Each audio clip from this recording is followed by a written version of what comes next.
Hello नमस्कार साथियों, स्वागत है आप सभी का आपके अपने YouTube चैनल पर।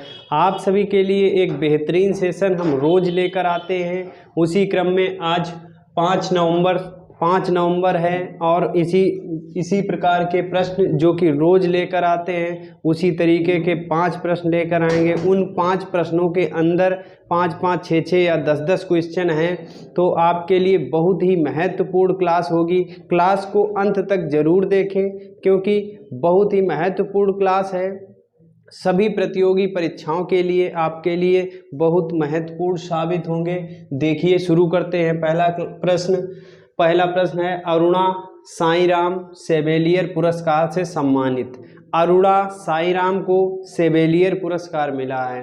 हाल ही में अरुणा साईंराम को सेवेलियर पुरस्कार मिला है। किस पुरस्कार से सम्मानित हुई हैं? सेवेलियर पुरस्कार से। कौन? अरुणा साईंराम। अरुणा साईंराम, आपको नाम ध्यान रखना है। किस पुरस्कार से सम्मानित हुई हैं? सेवेलियर पुरस्कार। किस पुरस्कार से? सेवेलियर पुरस्कार। तो अरुणा साईंराम सेवेलियर पुरस्कार। देखिए साईंराम सेवेलियर पुरस्कार, साईंराम सेवेलियर पुरस्कार याद कर लीजिएगा। अब ये हैं कहाँ की? कर्नाटक की। कहाँ की हैं? कर्नाटक। कर्नाटक की संगीतकार हैं। कौन है? संगीतकार। कर्नाटक की संगीतकार। कर्नाटक की संगीतकार हैं जिन्हें अरुणा साईंराम, जिन्हें सेवेलियर पुरस्कार। अब देखिए सेवेलियर पुरस्कार ये कहाँ का है? सेवेलियर पुरस्कार ये कहाँ का है? फ्रांस का सर्वोच्च नागरिक सम्मान। फ्रांस का, लिख लीजिएगा, फ्रांस का सर्वोच्च नागरिक सम्मान। नागरिक सम्मान।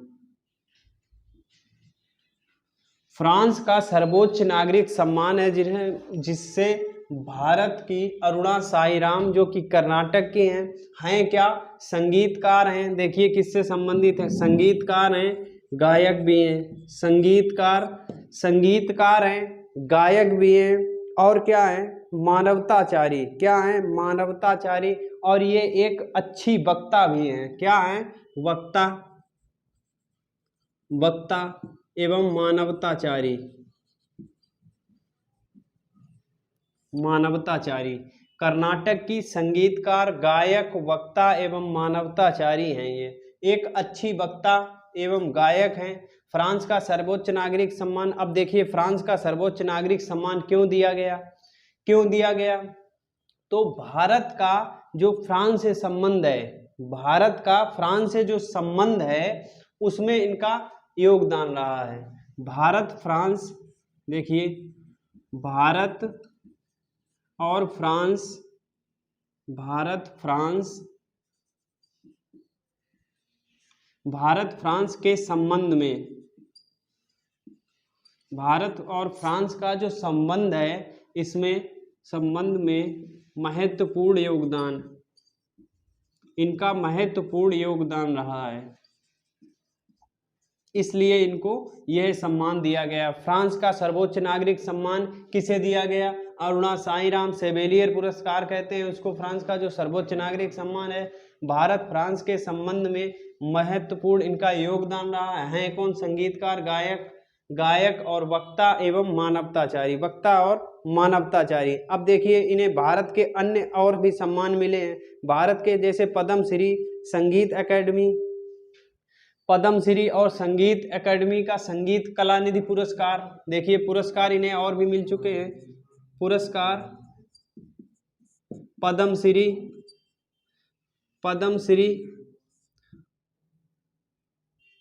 एवं संगीत कलानिधि,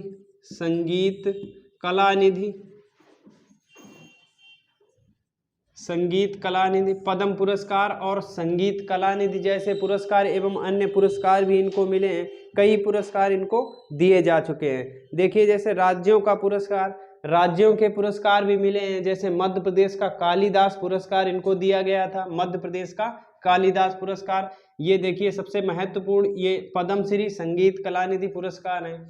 इसके बाद अरुणा साईंराम सेवेलियर पुरस्कार, ये आपका प्रश्न हो गया। इससे संबंधित जो प्रश्न हमने लिए हैं, world green city award, world green city award किस सिटी को दिया गया? पढ़ा चुके हैं हम पहली कक्षा में। कर्नाटक रत्न सम्मान किसे दिया गया? सखारोव पुरस्कार 2022, सखारोव पुरस्कार 2022 फ्रेंड्स ऑफ लिबरेशन बार इस सम्मान से किसे सम्मानित किया गया? अब बताइए, इन चारों को हम पढ़ा चुके हैं, इनका आंसर आप कमेंट बॉक्स में दीजिए जल्दी जल्दी। वर्ल्ड ग्रीन सिटी अवार्ड से किसे सम्मानित किया गया? कर्नाटक रत्न सम्मान किसे दिया गया? अभी ये कल ही पढ़ाया था हमने, कल या परसों की क्लास में। कर्नाटक रत्न सम्मान पुनीत राजकुमार किसे दिया गया? पुनीत राजकुमार को कर्नाटक रत्न सम्मान दिया गया, परंतु इनको मरणोपरांत दिया गया। मरणोपरांत दिया गया। अब देखिए, वर्ल्ड ग्रीन सिटी अवार्ड किस सिटी को दिया गया? हैदराबाद। किस सिटी को? हैदराबाद। ये सब प्रश्न हम करवा चुके हैं, हैदराबाद। अब देखिए, सखारोव पुरस्कार और friends of Liberation bar, Sakharov पुरस्कार किसे दिया गया? फ्रेंड्स ऑफ लिबरेशन बार किसे दिया गया? देखिए, एडवर्ड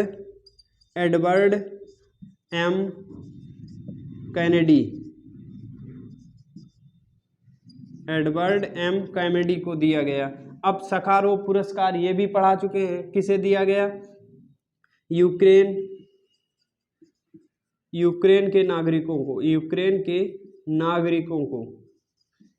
के नागरिकों को सखारोव पुरस्कार फ्रेंड्स ऑफ लिबरेशन बार एडवर्ड एम कैनेडी किसे दिया गया?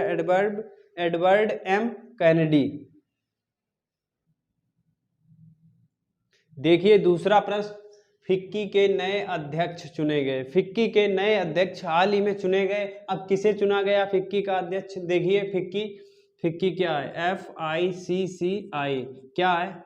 FICCI। देखिए, इसका फुल फॉर्म क्या होता है? भारतीय वाणिज्य एवं उद्योग संघ। भारतीय वाणिज्य एवं उद्योग महासंघ। क्या होता है? भारतीय वाणिज्य एवं उद्योग महासंघ।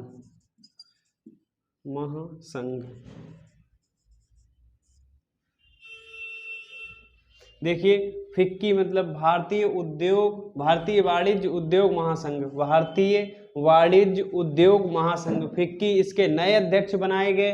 अब देखिए, फिक्की इसकी स्थापना कब हुई थी?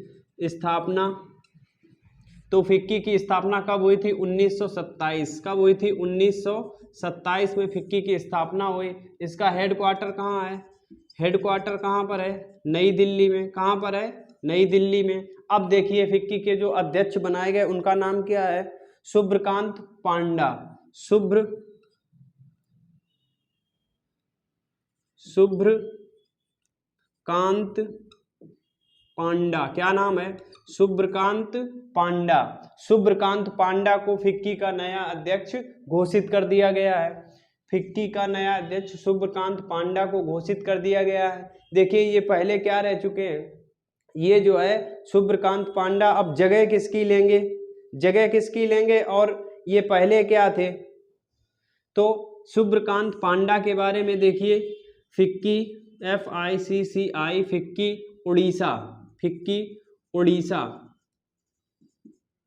फिक्की उड़ीसा मतलब फिक्की का जो उड़ीसा है, फिक्की के उड़ीसा राज्य, फिक्की द्वारा उड़ीसा राज्य के पहले अध्यक्ष रहे हैं।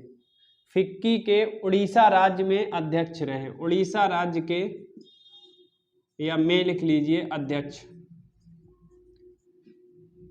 फिक्की के उड़ीसा राज्य में अध्यक्ष रहे। कौन?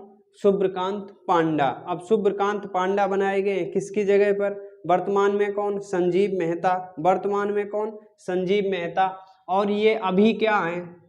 देखिए, जगह किसकी लेंगे? जगह संजीव मेहता की जगह लेंगे। अभी ये फिक्की में क्या है? ये देखिए, उड़ीसा के पहले अध्यक्ष रह चुके हैं। फिक्की के पहले अध्यक्ष रह चुके हैं। इसके बाद अभी ये वर्तमान में क्या थे? जब इनको अध्यक्ष बनाया गया है, जब इनको अध्यक्ष घोषित किया गया, इससे पहले क्या थे ये? फिक्की के वर्तमान में वरिष्ठ उपाध्यक्ष थे। कौन थे? फिक्की के वर्तमान वरिष्ठ उपाध्यक्ष कौन रहे?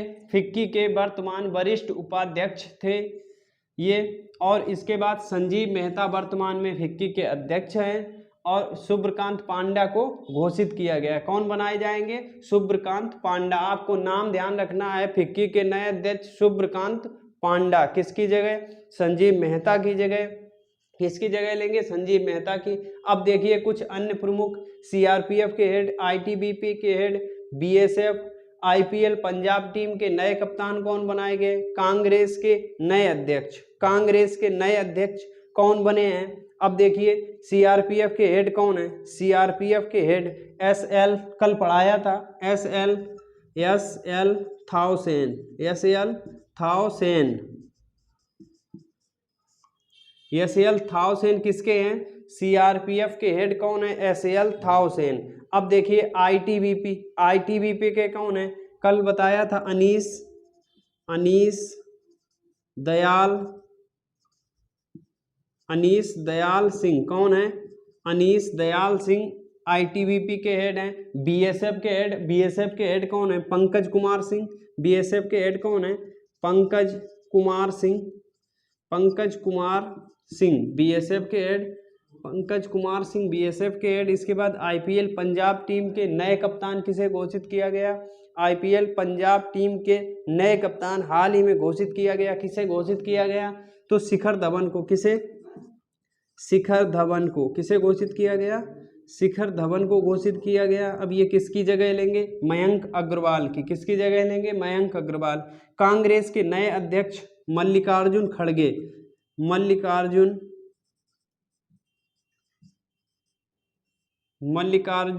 खड़गे।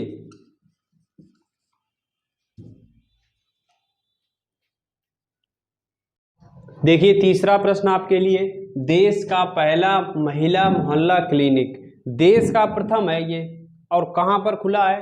तो देश का प्रथम महिला मोहल्ला क्लिनिक है महिलाओं के लिए। महिला मोहल्ला क्लिनिक महिलाओं के लिए खुले हैं। देखिए कहाँ पर? दिल्ली में। कहाँ? दिल्ली में। अब दिल्ली में तो उद्घाटन किसने किया होगा? इसका उद्घाटन किसने किया? सीएम केजरीवाल। कौन है सीएम वहाँ के? अरविंद केजरीवाल। एवं डिप्टी सीएम, उप मुख्यमंत्री कौन है? मनीष सिसोदिया।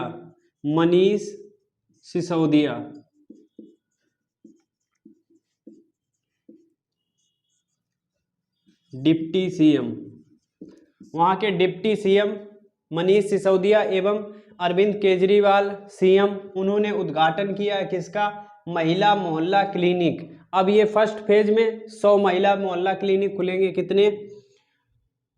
फर्स्ट फेज में कितने? 100 महिला मोहल्ला क्लिनिक। कितने? फर्स्ट फेज में कितने खुलेंगे? 100। अब देखिए महिला मोहल्ला क्लिनिक, इसका मतलब क्या होता है? तो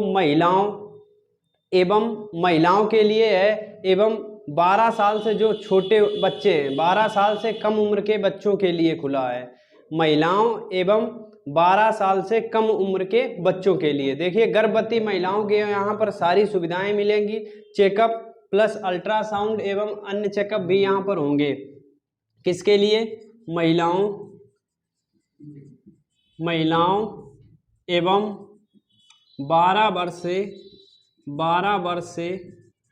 कम उम्र के बच्चे, 12 वर्ष से कम उम्र के जो बच्चे होंगे उनको भी ये सुविधाएं मिलेंगी। देखिए महिलाएं 12 वर्ष से कम उम्र के बच्चे, महिलाएं एवं 12 वर्ष से कम उम्र के बच्चे। और किसके लिए? गर्भवती महिलाओं और उनके स्त्री रोग, गर्भवती महिलाओं एवं महिलाओं के स्त्री रोग हेतु ये मुख्य रूप से खोला गया है। किसके लिए? यहाँ लिख लीजिएगा, गर्भवती महिलाओं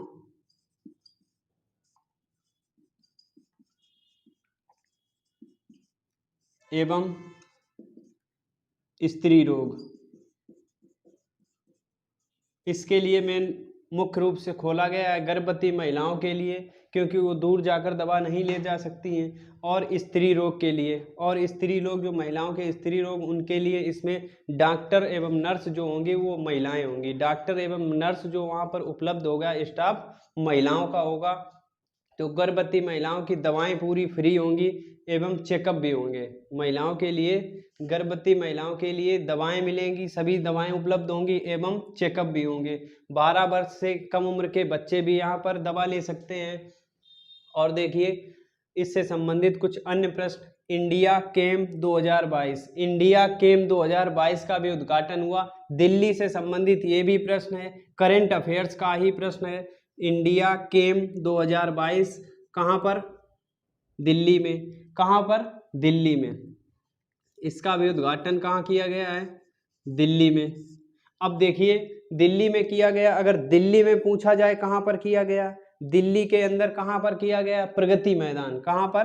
प्रगति मैदान। प्रगति मैदान, प्रगति मैदान दिल्ली में इसका आयोजन किया गया। India camp 2022। अब भारत का पहला एक्वा पार्क, ये हम पढ़ा चुके हैं, आंध्र प्रदेश कहाँ पर है? अरुणाचल प्रदेश, सॉरी अरुणाचल प्रदेश। भारत का पहला एक्वा पार्क। एक्वा किससे संबंधित है? एक्वा का मतलब क्या है? एक्वा का मतलब मछलियों के लिए, तो नीली क्रांति को बढ़ावा देने के लिए। अब देखिए देश का पहला एनिमल व हेल्थ पोलिंग बूथ। एनिमल मतलब जानवर एवं हेल्थ मतलब चेकअप वेकअप के लिए या दवा लेने के लिए। देश का पहला एनिमल व health polling booth. Polling booth पर सुविधा दी गई है कि कोई जानवर अगर लेके आए वोट डालने तो उसके जानवरों के लिए सुविधाएं हैं चरने के लिए। एवं हेल्थ अगर किसी को बीमारी है या किसी को इलाज दवा चाहिए कुछ, तो उसकी भी सुविधा वहां पर उपलब्ध होगी। कौन सा पोलिंग बूथ? भारत का पहला पोलिंग बूथ बनाया गया, कहां पर है? जूनागढ़। कहां पर? जूनागढ़। ये भी करंट अफेयर्स का क्वेश्चन है। देखिए मानगढ़ धाम राष्ट्रीय विरासत घोषित किया गया। मानगढ़ धाम को हाल ही में राष्ट्रीय विरासत घोषित किया गया। कहां पर है? राजस्थान में। कहां पर है? राजस्थान में। अब देखिए यूपी का पहला जीरो डिस्चार्ज सिटी, ये हम करवा चुके हैं क्वेश्चन। यूपी का पहला, उत्तर प्रदेश का पहला जीरो डिस्चार्ज सिटी कहां पर? बताइए, इसका आंसर कमेंट बॉक्स में दीजिए। उत्तर प्रदेश का पहला जीरो डिस्चार्ज सिटी कहां पर है? कहां पर है? ग्रेटर नोएडा। कहां पर है? ग्रेटर नोएडा में। ग्रेटर नोएडा कहां पर है? ग्रेटर नोएडा में। देश का यूपी का पहला zero discharge city greater Noida में। चौथा प्रश्न आपके लिए, भारतीय सेना में शामिल होंगे 120 ड्रोन। तो 120 भारतीय सेना में शामिल होंगे, कहां पर लगेंगे? इनकी सुरक्षा के लिए कहां पर लगाए जाएंगे? और 120 ड्रोन है, नाम क्या है? नाम 120 भारतीय सेना में शामिल होंगे 120 ड्रोन, इनका नाम क्या है? देखिए नाम लिख लीजिएगा, कामीकेज। कामीकेज ड्रोन, नाम क्या है? कामीकेज ड्रोन इनका नाम है। 120 शामिल होंगे। कितने? 120 ड्रोन शामिल होंगे। अब देखिए इस ड्रोन को क्यों शामिल किया गया, क्या होगा इसमें? तो इनकी ऊंचाई, ये कितनी दूरी तक जा सकते हैं? 7 मील। 7 मील तक उड़ान भर सकते हैं। उड़ान भर सकते हैं। कितनी? 7 मील तक ये उड़ान भर सकते हैं कामीकेज ड्रोन। एवं इसमें विस्फोटक भरा जाएगा। क्या भरा जाएगा? विस्फोटक। विस्फोटक से भरे होंगे। विस्फोटक से ये भरे होंगे। किससे भरे होंगे? विस्फोटक से। विस्फोटक से भरे होंगे, 7 मील तक उड़ान भर सकेंगे। कामीकेज ड्रोन इसका नाम है। कितने ड्रोन है? 120 भारतीय सीमा सुरक्षा के लिए। भारतीय सीमा सुरक्षा में शामिल होंगे। किसमें? भारतीय सीमा सुरक्षा। अब देखिए सीमा की बात करते हैं तो सीमा मतलब बॉर्डर पर लगेंगे। कहां पर बॉर्डर पर लगाए जाएंगे? चीन एवं पाकिस्तान। कहां पर? चीन एवं पाकिस्तान, क्योंकि भारत के लिए यही दोनों फुदकते हैं तो इन्हीं के लिए लगाए जाएंगे। कहां पर? भारत के साथ पाकिस्तान और चीन की सीमा। भारत ना लिखिएगा इसमें, पाकिस्तान एवं चीन सीमा लिख लीजिएगा। पाकिस्तान एवं चीन कहां पर लगाए जाएंगे? पाकिस्तान एवं चीन के बॉर्डर पर लगाए जाएंगे। कितने? 120 ड्रोन है। कामिकोज ड्रोन नाम इसका, कामिकेज ड्रोन नाम। 7 मील तक उड़ान भरेंगे और विस्फोटक से ये भरे जाएंगे। किससे भरे जाएंगे? विस्फोटक से। अब देखिए इसमें ये मानव रहित होंगे। कैसे होंगे? मानव रहित लिख लीजिएगा, मानव रहित होंगे। ये मानव रहित विमान होंगे। अब बात करते हैं भारत चीन सीमा। भारत और चीन की सीमा को क्या कहते हैं? भारत और चीन की सीमा रेखा क्या कहलाती है? भारत पाकिस्तान की सीमा रेखा क्या कहलाती है? पाकिस्तान अफगानिस्तान की सीमा रेखा क्या कहलाती है? हिंडनबर्ग लाइन किन दो देशों के बीच है? उत्तर कोरिया एवं दक्षिण कोरिया के बीच में। उत्तर कोरिया एवं दक्षिण कोरिया के बीच में कौन सी सीमा रेखा है? देखिए तो भारत एवं चीन, भारत चीन के बीच में मैकमोहन कौन सी है? मैकमोहन रेखा। भारत चीन के बीच में मैकमोहन रेखा। भारत एवं पाकिस्तान के बीच में रेड क्लिफ। रेड मतलब होता है खतरा, खतरे से याद रखिएगा। सबसे ज्यादा कहां पर खतरा, सबसे ज्यादा कहां पर दंगे होते हैं? पाकिस्तान बॉर्डर पर। तो रेड क्लिफ मतलब पाकिस्तान, रेड क्लिफ मतलब भारत पाकिस्तान, मैकमोहन भारत चीन। और पाकिस्तान अफगानिस्तान के बीच में, पाकिस्तान अफगानिस्तान के बीच में कौन सी रेखा है? डूरंड रेखा। कौन सी है? डूरंड रेखा। अब देखिए हिंडनबर्ग लाइन किन दो देशों के बीच में है? हिंडनबर्ग लाइन किन दो देशों के बीच में? जर्मनी और पोलैंड। किसके बीच में? जर्मनी व पोलैंड। जर्मनी व पोलैंड के बीच में कौन सी रेखा है? हिंडनबर्ग। अब देखिए उत्तर कोरिया एवं दक्षिण कोरिया के मध्य, उत्तर कोरिया एवं दक्षिण कोरिया के मध्य कौन सी रेखा है? 38वां पैरेलल, 38वां पैरेलल या 38वां समानांतर। कौन सी? 38वां समानांतर। भारत चीन के बीच मैकमोहन, पाकिस्तान भारत के बीच में रेड क्लिफ, पाकिस्तान अफगानिस्तान के बीच में Durand, Hindenburg line Germany Poland के बीच, उत्तर कोरिया दक्षिण कोरिया के बीच में 38वां पैरेलल। देखिए 5वां प्रश्न आपके लिए, देश की सबसे बड़ी टरबाइन, देश की सबसे बड़ी पवन टरबाइन। पवन का मतलब होता है ऊर्जा, मतलब वायु ऊर्जा। तो पवन का मतलब क्या होता है? हवा। तो ये हवा से टरबाइन चलेगी। देश की सबसे बड़ी एवं सबसे शक्तिशाली भी है, सबसे शक्तिशाली। जब सबसे बड़ी बनाई गई तो सबसे शक्तिशाली होगी पवन टरबाइन। अब टरबाइन का मतलब क्या होता है? उसमें पंखा लगे होते हैं, घुमाते हैं, उससे बिजली बनती है, लाइट बनती है। जैसे पंखे ऐसे लगे होते हैं इस तरीके से। अब ये घूमते हैं वायु के कारण, वायु से इन्हें घुमाया जाता है, उसी से लाइट बनती है। तो देश की सबसे बड़ी टरबाइन बनी है, देश की सबसे बड़ी वायु टरबाइन। अब ये कहां पर बनी है? देखिए गुजरात में। कहां पर? गुजरात में बनी है। किसने बनवाई है? Adani new group. किसने बनवाई है? Adani new industry limited. किसने बनवाई है? अडानी न्यू इंडस्ट्री लिमिटेड द्वारा इसका निर्माण करवाया गया है। देश की सबसे बड़ी है, देश की सबसे बड़ी है। और इसकी सबसे बड़ी है, तो इसकी ऊंचाई लगभग कितनी है? 200 मीटर। कितनी है? 200 मीटर। कितनी है? 200 metre. Statue of Unity, Statue of Unity से भी ऊंची। स्टेचू ऑफ यूनिटी कितनी ऊंचाई है? स्टेचू ऑफ यूनिटी की ऊंचाई कितनी है? 182 मीटर। तो उससे भी इसे ऊंचा बनाया गया है। देश की सबसे बड़ी पवन टरबाइन है। गुजरात में अडानी न्यू इंडस्ट्री लिमिटेड द्वारा इसका निर्माण करवाया गया। किसके द्वारा? अडानी न्यू इंडस्ट्री लिमिटेड द्वारा इसका निर्माण कराया गया। अब है कहाँ पर? मुंद्रा तट रेखा। कहाँ पर? गुजरात में। कहाँ पर है? मुंद्रा तट रेखा। तट रेखा, मुंद्रा तट रेखा गुजरात में बनवाया गया है। मुंद्रा तट रेखा के ऊपर, मुंद्रा तट रेखा के ऊपर इसको बनवाया गया है। कितनी ऊंचाई है? लगभग 200 मीटर। कितनी है ऊंचाई? लगभग 200 मीटर। अब देखिए इससे संबंधित कुछ अन्य प्रश्न। विश्व के सबसे अमीर व्यक्ति, विश्व के सबसे मतलब दूसरे सबसे अमीर व्यक्ति, और सबसे अमीर कौन है? ये दूसरे सबसे अमीर है। कौन है? अडानी। भारत के हैं ये। कहाँ के?